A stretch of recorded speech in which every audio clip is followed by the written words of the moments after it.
Everybody, this is Mike Manning, and I wanted to welcome you to a very special episode 1 of season 2 of The Actor's Agenda. Before we dive in, I want to say thank you to everyone that was involved with making season 1 possible.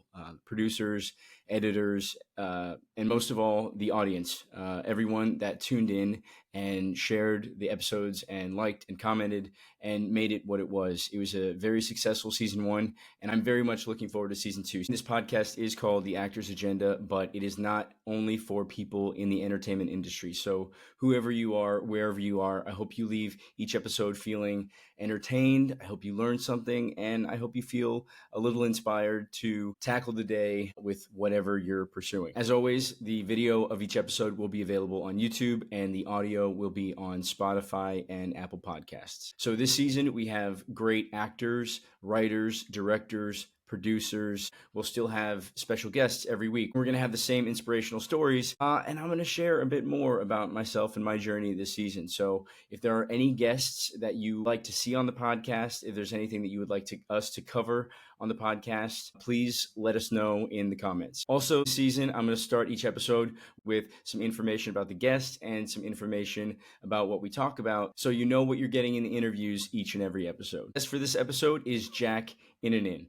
In the beginning, we talk a little bit about hockey. We talk about how Colorado is the Canada of the United States, at least in my opinion. We transitioned to how Jack wanted to study physics in college, but he was a part of that YouTube generation that was always watching skits on Vine and YouTube, and he swore to himself, he said, when I get older, I want to try that one day. I just want to give that a shot. And now Jack is a very successful content creator on YouTube, Snapchat, Instagram, TikTok, you name it. We talk a little bit about fashion, and then we talk about how Jack is diving into scripted television acting with his new FX comedy, Snowflakes. Snowflakes is a comedy pilot executive produced by Nick Kroll. You might recognize Nick Kroll from Big Mouth, Sausage Party, Don't Worry, Darling. He's a comedic genius. And then the show was written and created by Ben Cronengold and Rebecca Shaw from The Tonight Show. In the pilot, Jack plays Paul Baker, and he describes in detail how he took his self-learned comedic chops and applied it to the work that he had to do on set. One thing that impressed me about Jack is just how well-spoken he is. He's very self-aware, very confident, but also not afraid to do the work. He showed up every day on set, on time, ready to learn from actors that had more experience than him, but then also able to bring his own characters and his own comedic flair to each and every moment. I think we're going to see really big things ahead for Jack, and I think this FX pilot Snowflakes is just the beginnings. And without further ado, we're going to jump into the interview with Jack Innanen after a quick message from this episode's sponsors. Today's episode is sponsored by Gluco Pro Protein. I try to live a healthy lifestyle, and that includes the protein powder I use. With 0 sugar, 2 net carbs, and all-natural flavoring, Gluco Pro Protein is great for anyone looking to build muscle with added protein, lose weight by supplementing meals, and above all, avoid sugar spikes and crashes that happen with most other protein brands. Gluco Pro is also made with 11 key ingredients shown to help keep your blood sugar levels stable while helping you build muscle. Use code 10OFF, that's 10OFF, to get 10% off your purchase. Visit glucoproprotein.com, that's gluco-protein.com to order today and feel the difference. It's the Actor's Agenda. Na, na, na, na. It's the Actor's Agenda. Welcome to another episode of The Actor's Agenda. My guest this week is Jack Innanen, and we're going to have a good time. So, Jack, you're into comedy, you're Canadian, and you seem like a really cool guy. I feel like we're going to get along. I'm from Colorado, and I always akin Colorado to like the Canada of the U.S. I feel like we are nice people. We like hockey. We're not afraid of the snow. So you're from Canada. Where are you living these days? I'm in New York right now, but I think that's true. I think that it's like Minnesota and Colorado are like the honorary Canadians. When I meet them, there's like that tinge of something that I'm like, okay, we have like there's some commonality there. Yeah. Do you like hockey? I do like hockey. I played growing up. Did you play? I did play. Yeah. I Okay, played right defense. Oh wow. The how'd you like playing D? Because that was always I hated that. See, I hated the pressure of I hated the pressure of shooting on the net, but Uh, then I liked the feeling of my team like depending on me to block any offense coming my way. So they would come my way, and in my mind I'm like, I'm a gladiator. I'm not backing down. I can do this. But then if I had to like shoot on the net, I don't know why, like my anxiety would take control, and I hated shooting. So I like it's funny. defense. I was the opposite. I was also really small until I was like 15, 16. I was like very short and very skinny. So I would just get plowed over. It was not a good time. I hated that anxiety of like, it's me. It's just me and the goalie left. And Got it. So I'm you gonna so you fumble. didn't mind? Did you play forward? Were you Yeah, I was left wing and center. left wing and center? Center is I think the most pressure. Like you, the puck drop and then you just go. Yeah, but you also don't have. I like that you just don't have any. That you can just be anywhere on the ice and it's like, oh, that's where the center's supposed to be. You're Oh really yeah, like, that's there's true. no. It's just a good excuse to be kind of bad at positioning. Yeah, that's great. Yeah, I can be anywhere I want, and that's where I'm supposed to be. Exactly. So you are. I mean, you're into acting. You're into creating content. You're into fashion. You have a new pilot coming out called Snowflakes, and I want to get into all that. But first, I want to take a step back real quick. You have millions of people that know you and love you because of the content you create. But for those that don't know you and love you yet, um, how did you get into acting? Was it something that you always wanted to do? I know that you went to college for physics and astronomy, and you kind of just like Yeah. slid into it. Was it planned, or what happened there? It was kind of it's funny. It's like a long story-ish, but I'll make it quick. Where I always loved. Yeah, I went to school for I went to University of Toronto. Shouts out for 2 years. I did a astrophysics degree, and I had equal love for physics and like a STEM program, but I always really loved like I was just a part of the YouTube generation, like loved um making videos online and internet culture and all of that. And when I was procrastinating doing my homework, I'd be making videos, and I just loved watching people be successful doing that and build businesses doing that and have fun doing that, like be creative online and really build something out of it.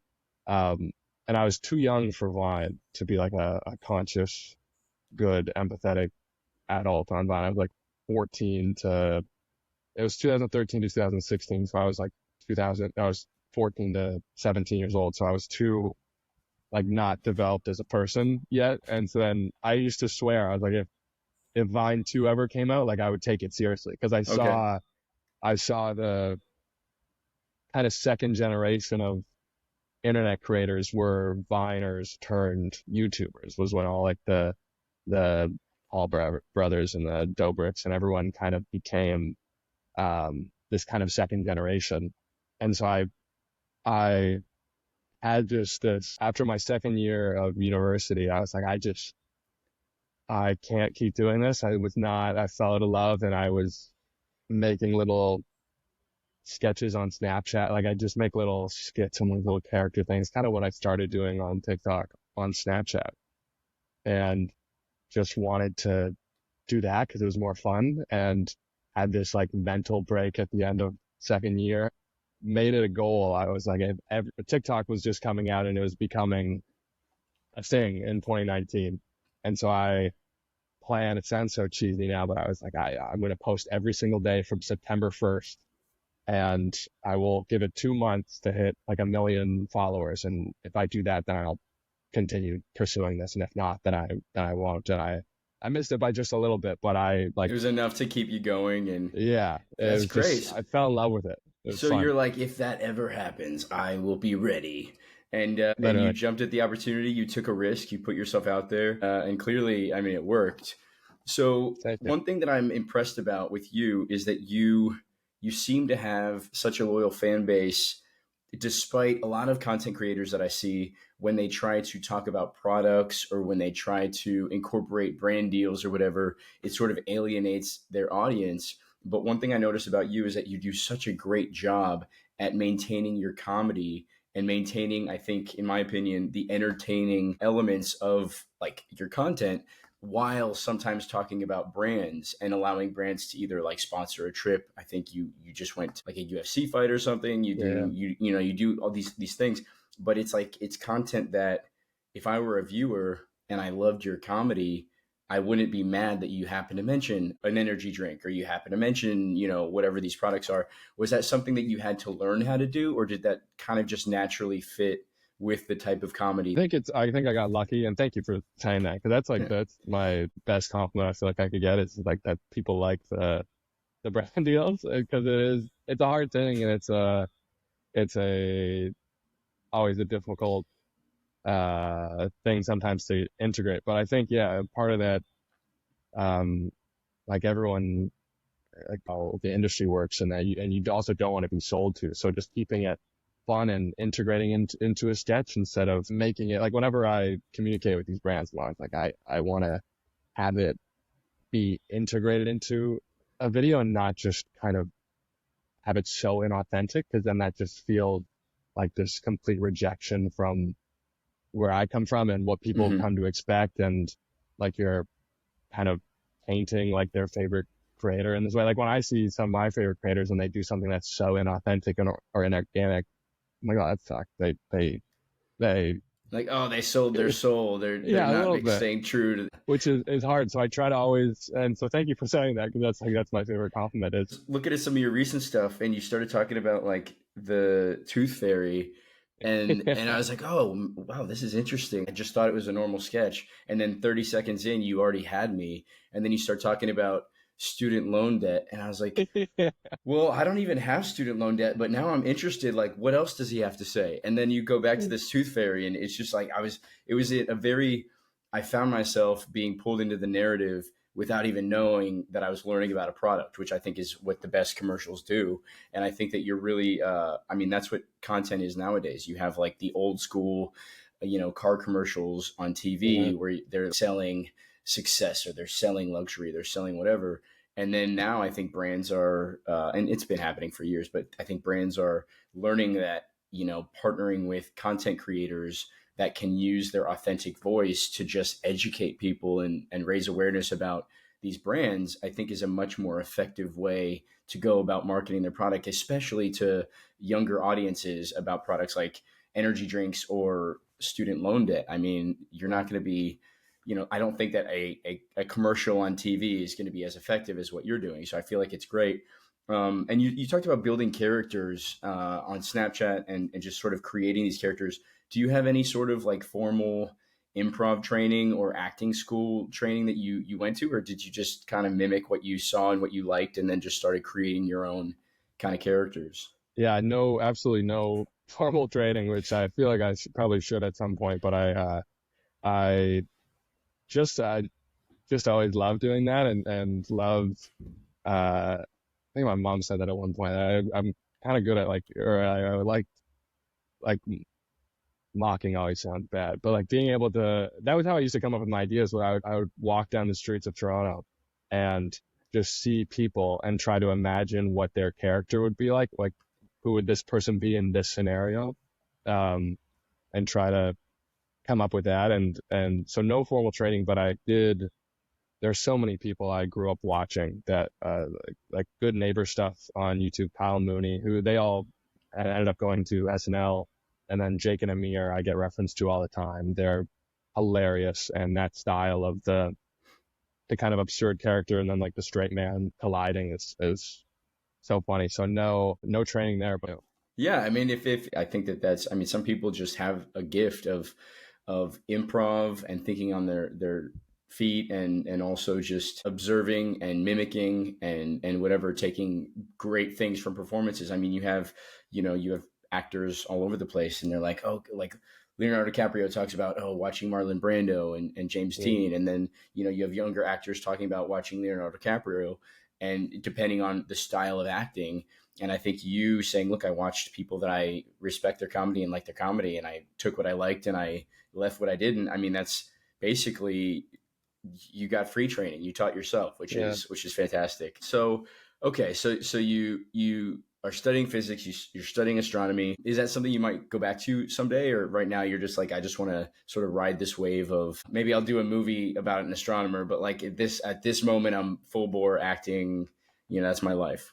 Yeah, very much fully committed to this life now. I find it fun. I was thinking my grandma did that, where she like went back in her 60s or 50s to school. And I was like, yeah, I'll do that one day because I find it fun. But as a career, I don't see myself pursuing that anytime soon. I just Yeah. love, like, this is just so fun. Like, that's by far the most. I think that was the realization I had, was like I didn't know I could have fun as a job. I thought it was like, you do the hard, boring stuff. That's what work is. But this was it was eye opening to me that people could make careers out of having fun, even though it was all around me growing up. I watched And you kind movies. of were smart about it. You kind of said, look, I'm going to give myself a goal of this many followers by this date, because if I achieve that goal or get close to that goal, clearly I'm doing something right and I see a future in that. If not, and if it falls flat for whatever reason, at least I know that I would have tried. And then I'm going to go back to whatever I was doing. So it's not like you went into it with your eyes closed. You said, look, I'm trying to pursue this as a business, and I'm going to let the audience sort of temperature check me and tell me if I'm doing it right or doing it wrong. And clearly you're doing it right and they love you. So I was just curious, because some people are like, yeah, I love astronomy. Like I remember watching the stars with my dad, and I want to maybe do that someday. I find it. I don't even think I realized that was what I was doing, but I think, and that's also just my dad's always good at that, like the logistics of everything. And my parents are great. Like my dad's like a good, what are the logistics? My mom's a good follow your hearts, like a nice yin and yang to that. But I don't even think I realized that. But I actually love when people do that. I know, like, what you're like, I'm going to give myself 1 year to do this, or I'm going to give myself, like, I got a plane ticket in 6 months, and if I don't make it in this city, I'm coming back. And I find that, like, giving yourself a chance, I think that was kind of what it was. I was like, okay, let me allow myself. Mm-hmm. I love when people just give themselves an ability to try at something. So, Yeah, because I've heard stories on both sides. I've heard stories where, especially like young people, I think if you're in high school or you're in college, you feel the weight of the world on your shoulders, because you're like, I have to have it all figured out. I have to choose my major. I have to choose what I want to do. This starts the rest of my life, everything else. And it's like, that's not the case. You can change your major 15 times. Those are the years where you're supposed to be figuring out what you want to do. And you're allowed to, if ever, you're allowed to make as many choices and changes as you want. And I've heard of people going and sort of scratching that itch and giving it 6 months or a year, and then being like, okay, cool. You know what? I realize that's not for me. I'm going to go into finance, or I'm going to go do something else. Or people that, when I moved to Los Angeles, I had done a reality show called The Real World. And I was like going to school for business. I was in college for business, but I had been doing theater since I was younger. And my best friend came up to me and he was like, hey, Mike, there's an open casting call for this reality show. And I didn't really think much of it. I was like, sure, man, like I'll go with you to support you, to help you get on. Like I was trying to help my best friend get on because he was hilarious. His name's John. And so I went, and long story short, they cast me. But I still didn't know how much it was going to change my life. I'm back in school in Colorado. And then I had a manager in LA find me on Facebook and reach out to me. And he kind of talked me into it. He was like, hey man, move out to LA. You have a great look. You have, I see something there, like give it 6 months. And I remember telling my mom, kind of like you, I gave myself a deadline. I was like, Mom, I'm going to give it 6 months. I'm going to move out to LA. I'm going to have it. I'm going to save up money. At least I have like a 6-month nest egg. And after 6 months, I'm going to come back, or I'm going to stay. I started auditioning, and I had some really great auditions in the beginning. And I almost like signed to be like the Red Power Ranger, and I signed like the contract to go to New Zealand. And I was like, I remember calling my mom. I was like, Mom, this acting shit is easy. Like everybody says it's so hard. It's easy. Didn't get it. And then for 5 months and 2 weeks, nothing. I was like getting depressed, and I was like, oh, I made this mistake. I have to go back, like my tail between my legs. And then 5 months and 2 weeks, I booked my first movie. And it wasn't a huge movie, but it was enough to keep me going. And then I was like, okay. So, I mean, kind of like you, I got right to the finish line, and I was so close to giving up. And then, but it was just, the carrot was just big enough to keep me there. And then, here we are over a decade later, and I'm still doing what I was doing. I find the world of acting and traditional media is so different in that way to social media, where it's I found that transition strange because I love social media in the way that the channel is just you and I can, on a very small scale, produce anything I want at any time, versus, and now, like, it's incredible what you've done, but I found that where it's the huge high and then just this blank of like, oh, is it still going? Like, do I still have a shot at this? And then you're back, and then you're like, it's this, you get this crazy job and then you're unemployed, and then you get this crazy job and then you're fully, it's binary almost. And You're absolutely right. And I think that for a long time, there was a resistance with traditional Hollywood to accept content creators and accept short form content into the industry for that very reason. I think that, a lot of actors that have been in this industry for a long time, they've developed a resilience, and it's almost like earning your stripes. Like, okay, I'm going to book this big job, and then I'm going to try to stay sane and productive during the quiet hours. And like, this is my life. I'm used to the highs, I'm used to the lows. And then you have these content creators that come in and they're like, look, I can earn money, I can connect with a fan base, I can build my fan base, and I am in control of my own production schedule. I think it's threatening. And it was threatening. It is threatening. And I think that that's why a lot of older actors are resistant to it. But I also think that there's something nice about that. You can create your own schedule. You can write your own content. You can say, look, I'm going to take 2 weeks off. Or you can say, look, I'm going to jump in and create. And also, I feel like for a long time, I feel like in the actor's mind, you had to be mysterious. You had to not be in the public. You had to not do press because you wanted people to get lost in the movie. You wanted them to see you as that character.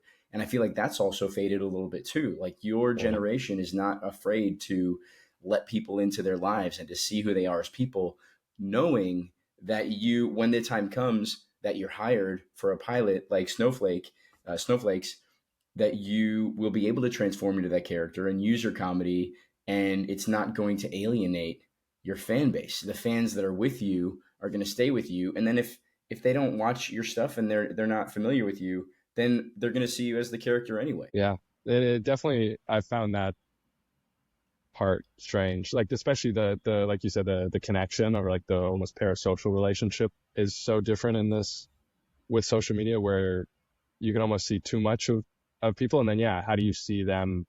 How do you see this person as a character when they're acting, if you know their personal life? Like, if you were just watching their vlog or their Snapchat story the other day, like, how do you disconnect? I do wonder how that's going to affect, because there are still many traditional actors who have that removed, almost elusive presence. But I feel like aids to that character building, like you said. Like, it'd be strange if, I would find it strange if, like, Jacob Elordi was vlogging every day and I knew everything about what he was getting up to. I feel like maybe it would remove part of that mystique. So I don't know. I wonder if that will be a detriment in any way to, I don't know. Yeah, I think it also depends on the actor, and I think it depends on the medium. I think comedic actors, you have a lot of comedians that will vlog or will post short skits and everything else as these characters. And then you have, we'll say Jacob Elordi, like, you have these actors that are more known for dramatic roles and roles where they transform themselves, their appearance, their voice, their whatever else. And I think that those types of actors are possibly a bit more resistant to showing the world who they really are. Like, I don't think Daniel Day-Lewis is going to be starting a TikTok anytime soon. Yeah. But he doesn't have to, because he already has that establishment of characters and roles and his resume and everything else. So I feel like it's also nice because for a long time, the studio system would be a gatekeeper to any new actor wanting to enter in the business.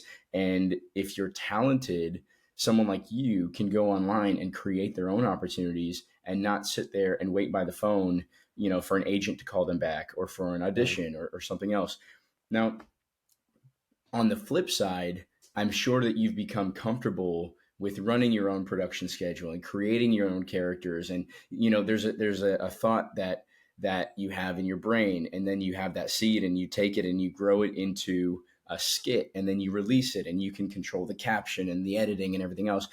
Was the transition to shooting scripted content, long form content with other people that have their own comedic styles and their own kind of things, was there a learning curve there, or did you sort of slip into that?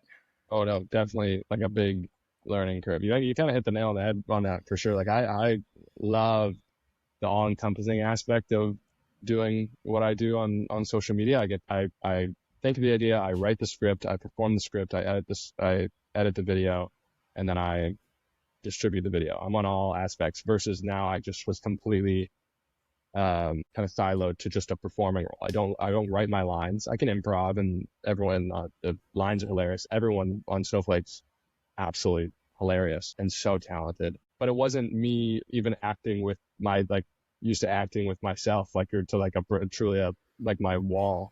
Now I'm in a room, other people are filming lines I didn't write. It is so different, but it was then fun, that learning curve of really learning how to perform, because it was just having the skill set in each bucket is fun, but then, okay, how do I really hone in just on the performing? And also to trust everyone else. I think that was one of the first things I learned was, okay, everyone here is incredible at what they do. All my co-stars are hilarious and so talented. The creators and the writers, hilarious. It's incredibly talented at doing their job at a incredible skill. So I just need to focus on performing, not only performing, but this is my first time developing a character, which was new for me.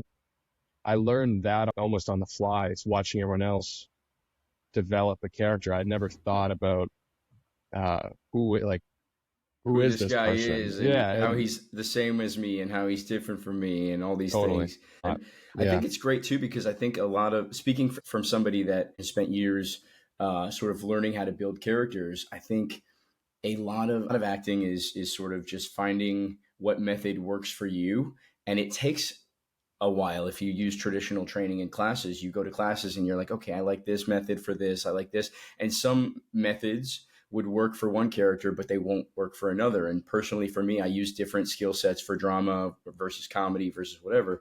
So for you, you're already going in there with improv chops. You're already going in there with comedic chops. I think a lot of acting training is just giving actors the tools to calm down and just be the character in those given circumstances. They've done this training, they've done this memorization, they've done everything just to be able to take a deep breath and be themselves and that character on camera in front of these other people. It sounds like all of your training and all of your content creating has lended to that already without you even knowing. You're creating these characters, you're creating these comedic beats, you feel it in your mind and your voice and your body. So you're giving yourself that training without even realizing it. And then you just get to get on set and have fun with these people. It sounds like a great time. And you were working, for those watching and listening that don't know, so Snowflakes is an ensemble comedy following a group of codependent housemates. And then it says online they're trying to be good people despite being neither good nor people yet. What does that mean? What can you tell me about that? For sure. It's kind of alluding just that we're early 20-somethings that are not quite fully developed adults yet, and we're not quite the best. It's just like the most real look at your early 20s that I found. Like it's that growing period of, okay, I'm not quite really a full adult. I'm not quite a fully good person. Like I'm figuring out the world. I'm figuring out relationships. I'm figuring out myself. And the way I've always explained it to people is it's like Gen Z friends. Like I can truly go walk through East Village right now and find these characters. And it's just so real is like the best way to put it, which I felt so blessed that. And also I feel like it's a cheat code, kind of go back to what we were talking about before, where I feel like, so Ben and Rebecca wrote and created this show, and I feel like they wrote these characters based off of people in their lives, but wrote these characters and then based it as a casting call and then got to just find them in real life, like find the real versions of them, which I feel so blessed and definitely privileged for my first kind of network TV role that I read it. I remember reading the character of Paul Baker and I was like, shit, this is me. This is fully just me on a piece of paper. And and there's different things that the more we learn, that I was like, okay, this isn't me, this is me. But also to what you're saying of that learning curve of when we first started off, I would hear something and then to react back to that, to something like to a line I just heard, I would think, okay, how would Paul react to this? And then I would process it out. But that learning curve of like just going in, like you said, those techniques of entering the scene as Paul and then just getting to fully flow through was the learning curve for me, of instead of each time thinking, processing out, just getting to go in and be him was a learning curve. Sorry, I answered Yeah. like three No, no, questions no, in you one. did. I mean, I asked you 3 questions. I rapid fired some questions and you rapid fired the answers back. I mean, I appreciate you being honest. And I think it's a lot of younger actors that are watching and listening are going to be able to relate to that. I mean, because there is, if on one hand you're a content creator and you've become comfortable with creating these characters in the privacy of your own home, then you're going to have to go and do it in front of people in real time. I mean, there's sort of a nervousness about and an anxiety about that. Or if you're a trained actor and you're still creating these characters in the privacy of your own home or in a theater, with people or whatever, there's still an anxiety about going to set and doing it in front of the cameras with people that you possibly have never met before. So I feel like, that answer was perfect. And Ryan Gosling even says, like, in the beginning of his career, he was paid to be characters that were very similar to who he was as a person. He said, until you have an established career, in the beginning, you're going to be playing roles that are close to who you are. And then little by little, you strengthen those muscles, you strengthen that confidence, and you branch out. So it sounds like you had created the perfect storm of yourself. And it's like you created these opportunities for yourself and you were able to deliver, which is great. And then you talked about some of the people behind the project. So this is Nick Kroll, right? His production company is executive producing this. And I mean, I love Nick and his comedy from Big Mouth and Sausage Party most recently, but then like he was in I Love You, Man. He was in Date Night. Like he's like a comedic genius. Were you able to work with Nick, or was this like kind of just Nick overseeing a lot of the characters and the content and everything? No, we did get to work. He was on set for the shooting, which was such a privilege too. Just like getting guidance from him and hearing what he had to say, and there are lines. There are scenes where there were kind of one-liners, and I remember there's this one scene. I don't know how much I'm supposed to or allowed to say, but we're in a basement at one point, and I think that's okay. But he was just hearing him. That was like almost a little bit of like a surreal, like, oh, this is a really cool job. Where he was just yelling out one-liners for me to say, and then I'd get to deliver them in my voice and with my kind of twist or whatever, and just hearing, or he'd say something and I'd laugh and then deliver it, and it was just like such a privilege, such funny, and everyone, like the cast, so funny, so talented, the creators, so funny, so talented. Roll's hilarious. Yeah, it's been awesome. And yeah, getting that guidance was cool. And picking his brain. How fun to be with somebody like Nick that is in his mind. He's a comedic writer, a comedian, a creator, and has so much experience with creating that type of comedy. And you're just the perfect guy for the job because they cast the person they wanted, and the person that your only job on set is just to be that character, which is very close to you. So you just get to show up and have fun. I mean, what a great day in the office. It's seriously like that's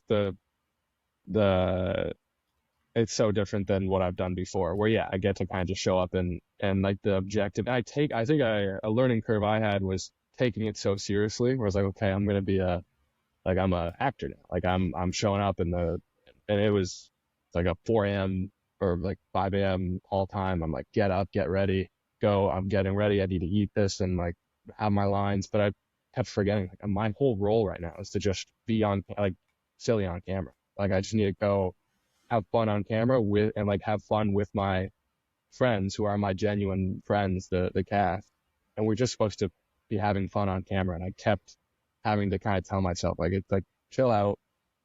What a privilege this is to be in comedy. And like, we're just going to be silly on camera for 12 hours. I think that's great. And I think there is a middle ground though, right? Because as an actor, your body and your voice and your mind, they are your instruments. You're not going out there and playing the flute. You're not going out there and throwing a football. Like, your body is the instrument.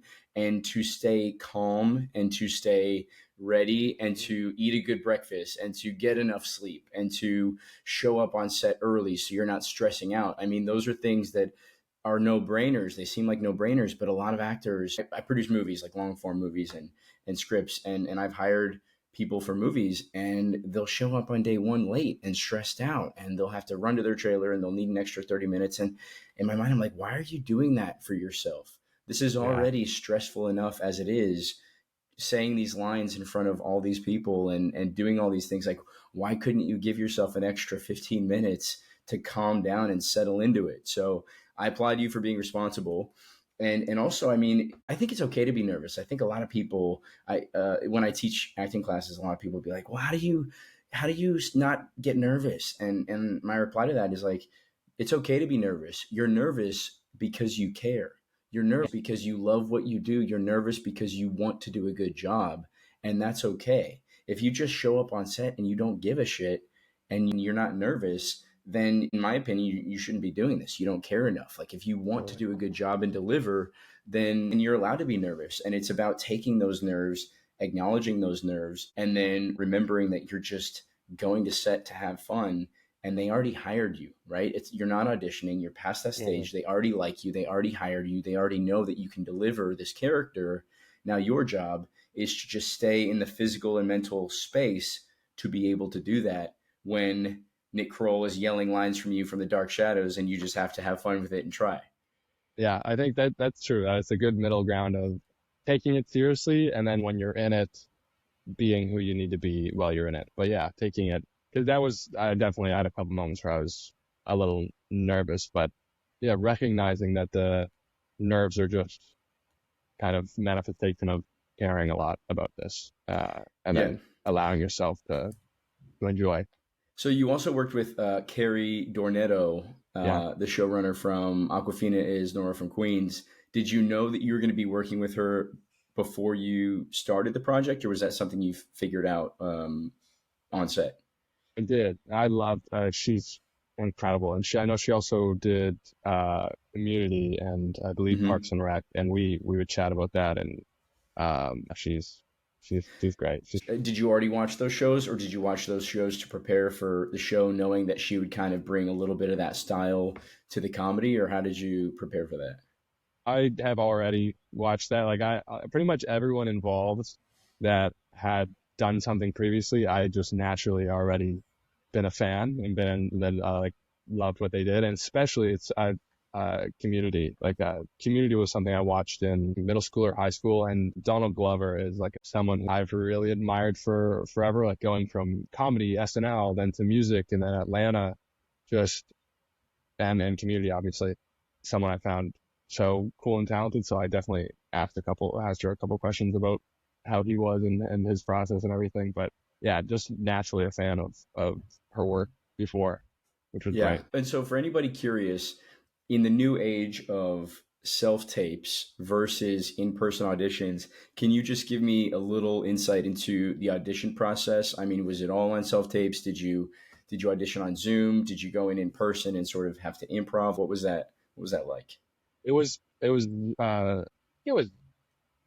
I do any I don't know if I did any self-tapes. It was Zoom auditions, which are scary, which I like, and I'm alone I'm right where I am right now. Like, I'm alone in my room, window, computer here, exactly this setup, but all of a sudden I just know I'm being judged, and I'm so terrified. And then we did one chem read, which was exciting, but I was filming, again, very talented. I was filming this show called Office Movers in Toronto with these stupidly talented Toronto comedians, Jay and Trey, putting together the show. And I was shooting that in Toronto, and we wrapped at like midnight. And then in Toronto, and the chem read was at noon the next day. It was like in 12 hours after we wrapped in Toronto, back in New York. And so then I like went to bed, woke up at 5, took the like 6:30 a.m. flight out of Toronto to New York, landed, went right to the chem read. And that was scary too, because you also walk into a room. You talk about like Ryan. I remember something else. I think it was Ryan Gosling said. I watched an interview and he was like, the thing that sucks for the first few years of acting is you walk into these rooms and you see like 30 of the same guys you saw last week. They all look like you. They're all a little bit, might be like they're all a little bit taller, a little bit more handsome, a little bit more talented, and they're all going for the same role. And I walked into this room and it was, I think, 3 of each character kind of left up against each other. And I was like, and you could see, you're like, oh, those are the Sammy, these are the Paul Bakers. And we're just in this room. And then you'd go into the other room and act out scenes. And we were there for 6 hours, like getting picked, like, okay, you and you go in, you and you go in. And that was nerve-wracking, but I was actually really glad to be kind of tired for it, because it made me a little calm. And but like that was to be on some level like a form of psychological torture of like, okay, this is your competition, Yeah. and you're gonna go in here and fight for your life, and then come back out and then be friends with your competition, and we're learning about each other. Like Entertainment Gladiator. Expectation. For we that are about to perform, we salute you, and then you go in and do your best and see what happens, and somebody gets cut and whatever. I think, and this is a divisive opinion, because I think people are very much either one way or another, but coming from somebody that used to do only in-person auditions, and I would have to be stuck in traffic for an hour driving to the Universal backlot or Warner Brothers and go into a tiny little room with walls that are paper thin. And like you said, you walk in and there's 10 guys that are very, very similar to you, but just a little, there's one guy that's taller, one guy that's more muscular, one guy that can grow a thicker beard, and you just automatically start comparing yourself to everybody. And then you can hear them through the wall. That was my least favorite part about it. You can hear what they're doing in the scene. And like, sometimes I would plug my ears. Sometimes I would have music. Sometimes I was curious and I would listen in and be like, what are they doing? And of course it messes with your head. And I think with self-tapes, you don't have to do that. I think driving to a room to then wait with people that are like you, to then be nervous and sit there for God knows how long, to walk into a room and get 2 minutes to impress somebody, is not acting. To me, that is auditioning. That is quote unquote auditioning. I think with self-tapes or with chemistry reads, like what you're talking about, but with self-tapes, I think that you're able to at least show them a little bit of the acting, of what you're going to bring to the character. They see what you look like on camera. They see you get to try it a few different ways and send them the way that you like, the way that you think the character should be. Maybe 2 different takes, so you can show them how you can take notes and the versatility in your range. I think in my opinion, self-tapes are closer to acting, and it's also more fair representation of what you're going to be bringing to the character. Now, on the flip side, there's more competition because anybody can self-tape from anywhere. There's a freedom in that. Now, you can travel with a ring light in your suitcase and you're fine. But now everybody can do that. So I think your competition is greater. And now it's a matter of taking risks and making smart choices in the audition tape to at least get a call back and be seen by these people. But good on you for flying in and being tired and doing it and just going for it. I mean, because you really had no other choice, right? Yeah, and I think it's funny you say that, because I think that's true. Hearing you say that, I think that's very true. That it's when I'm performing and it's just me, that's my best, and that's the closest to acting. That's the closest to what they will get, versus this other, like all these other factors involved. But it was interesting, because I was complaining to a friend about that. I was like, I loved working on Office Movers, but I was secretly knowing that the one day we had to shoot till midnight was the day that I had to then catch that 6 a.m. flight out the next morning. I was stressed. I'm so happy to be shooting this here, but that sucks. And like this is so important, and I'm going to be tired for it. And then my friend was like, this is just, I think, how, like, that's what life is going to be like if you succeed in this. Like, that is, you will be getting not great sleep. You will be having to go up against people. And so I also think, because I think that what you said is true, but I also like almost the exposure therapy of like, that is what it's going to be, where I'm going to have a really bad day on set one day and then have to just get up and do it again. And work through that anxiety, work through that pressure. So I think you're right that it gives the best performance, but I was also like, oh, this is probably good practice to like That's great. be That's able a to great, perform tired or yeah, that's a stressed or great point of anxious. view that I hadn't really thought of. Just pressure testing yourself to hold in the anxiety so that you don't get to get the job, get to set, and Mhm. see everybody, and then have a meltdown. Which is like a good balance because I don't want to operate like that, but if I have to, I want to be able to know that I can, I guess. Yeah. And so Yeah. this character on Snowflakes, is that similar to any other character that you've played before, or is it completely sort of different? No, this is also kind of I did a cameo on a friend's show, did the show Office Movers. This is kind of my first real like whole acting job all the way through. So totally different, but like I said, quite privileged that it's quite similar to who I am. And I feel like everyone, the main cast, like everyone is very similar, or at least was at some point in their life. That's kind of what we realized was that everyone, I'm 25, the rest of the cast is around, uh, like 26, 28 range. And so like everyone was their character probably 5 years ago. And so that's great that we have like some retrospect and some empathy to look back at these characters, but also to tap into who they were. But everyone was their character a few years ago, which was also quite the privilege. Yeah. So now you have you have the muscle memory of what it felt like to be that character, but also now you have the empathy, and you have the you're able to look back and be like, yeah, I really was that guy, and now I have to stay true to that character for the story and the audience. But at least now I sort of understand why I was the way I was a little bit more Totally. than somebody that's maybe in it and afraid of being that vulnerable. Totally. I think that was, like even in that Camry, there was everyone was so talented. All the actors were so great. And I could see that some of the people I think were those characters in that current time in their life, which was so interesting to see. And then some people were older and then tapping back into that. I think that was, yeah, like you said, I think it's great. You kind of have that maturity to look back. Like I basically I'm like, okay, what would 22-year-old Jack do here? And okay, that's what I do. Like now I have some more wisdom. I wouldn't act that way. But Did it's you a feel little, like you were with some of the younger actors? Were you acting when you weren't acting? Like, were you acting a bit younger to sort of stay in the mindset of the character, or were you acting a bit younger to relate to some of those characters, some of those actors that were possibly younger, or did you sort of hold that separation where like, okay, right now I'm Jack and right now I'm the character? no, I probably as Jack just acted. I think I do that just in life. Like when even if I'm it's like Thanksgiving and I'm talking to my 17-year-old cousin, I try to act. I'm like, okay, I gotta act young and cool now. Like I gotta like, what is he into? Like what's the cool 17-year-old thing to say? My Okay, boring you're right. older So self. I it's think I like, was doing a bit of that. yeah, you do that in life anyway, so you're just applying that too. The I reason I think asked you so. is 'cause I remember when I was hired for Cloud9, I was Mhm. playing 17.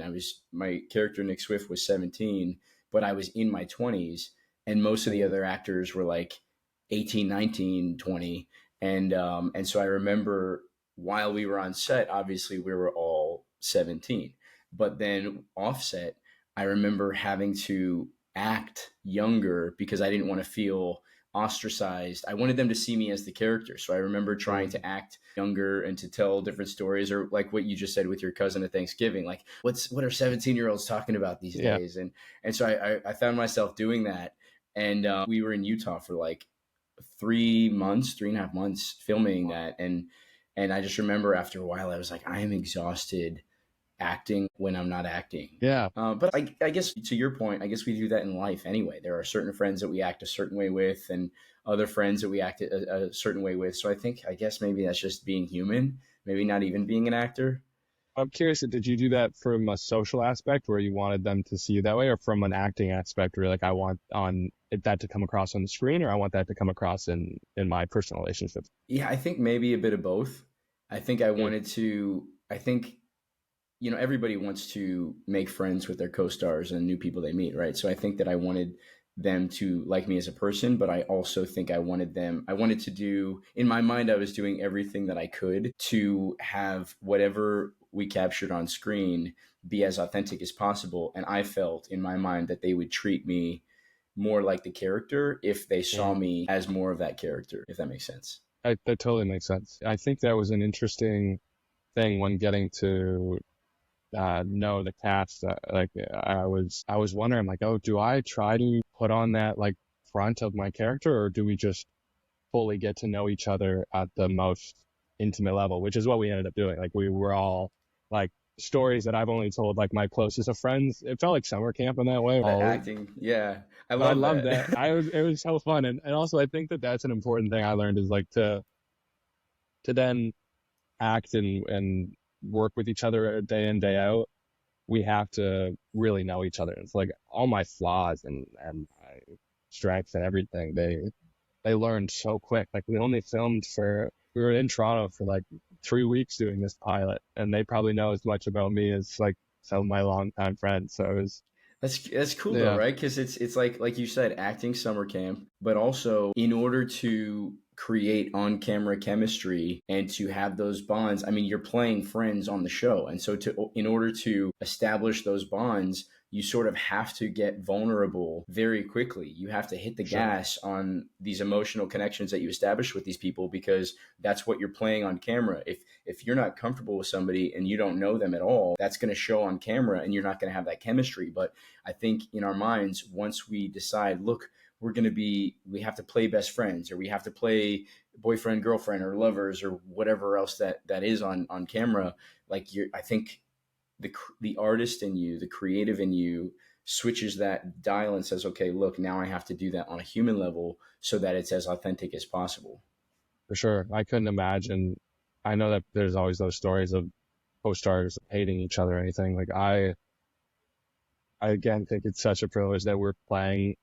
Like the whole point of the show is like a close knit friend group, and we really are that. It's so great. Like if we weren't, I don't know how that would work. But like yeah, having that chemistry and everyone being so comfortable with each other, and it comes across. Like I guess there are some talented actors that would be able to fake that, but it we're all so close, and so we all love each other, and that yeah, it has to come across, because otherwise I don't know how you could fake it, I guess. Act Well, like it. my hope for you is that it's picked up. I don't know. We don't have any news yet if it's picked up yet, right? No, I FX think is circling, I think, or I keep okay. hearing like end of week, so we'll see. But thank you. Yeah, Well, I'm I gonna hope so light a too. candle for you. I'm gonna say some prayers, and Thanks, thanks. I hope that it's picked up so that you can be this character and interact with these people for another 5 seasons. I hope so. I can't wait to see your comedy on screen. That'll be really entertaining.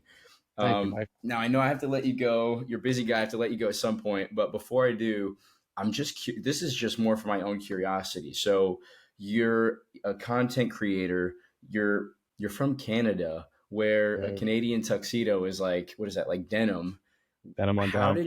Where did this love for fashion and, and men's fashion week and everything else, like, where did this all come into play?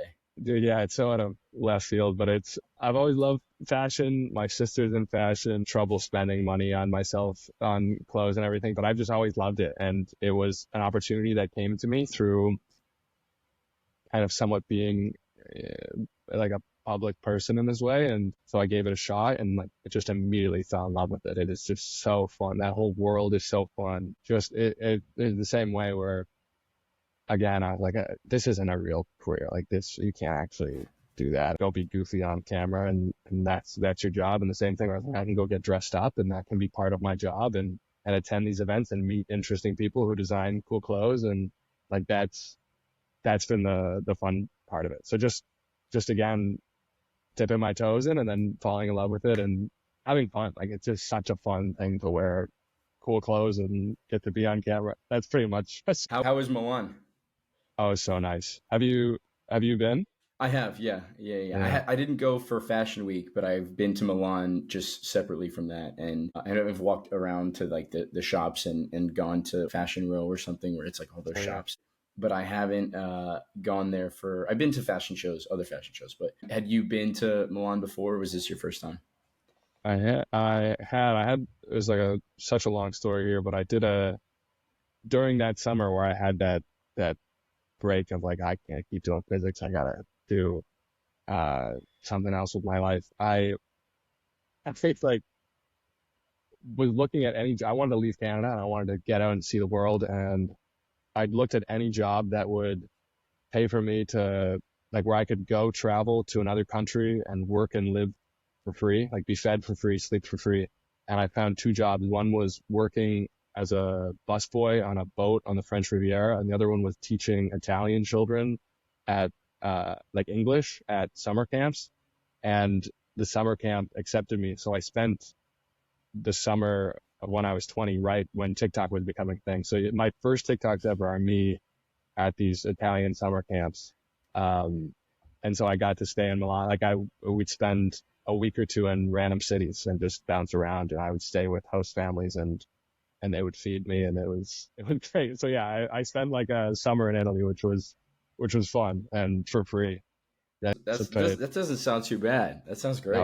It was sweet. It was a cool, like, best summer of my life by far. Did you learn some Italian, or did you know Italian, or did you just? I did. No, I lied. I lied and said I knew Italian, which bit me in the ass so much, because there are some towns where they, like, I'm there to teach English, and so some of the families I was staying with didn't speak any English, and then I lied saying my proficiency of Italian was like 7 out of 10 when it was realistically like ciao, like that's how. No. And so I learned. I brought a dictionary and I got like up to decent while I was there, and then I've just forgotten it all since. But okay, yeah. Do you remember any Italian? Can you teach me some Italian? All I remember then was io sono canadesi, io ho 20 anni, which was I'm Canadian, I'm 20 years old, which was like and mi dispiace, no parlo italiano. I'm sorry, I don't speak Italian. Okay, like the first one I can't really use, but the second one I can use. I don't want to. You should use that first one. Use the first one just in. Yeah, I'm Canadian and I'm 20. They're gonna be like, something's not right here. What's the second one? How do I say I don't speak Italian? Mi dispiace, io no. Mi dispiace, no lo parlo italiano. Yeah, I have to do that. I do the hand. I'm sure that won't offend anybody if I just talk like this the whole time with my head. I think it's super. They love that. I'm going to tell them that Jack told me to do that and see what they say. Please.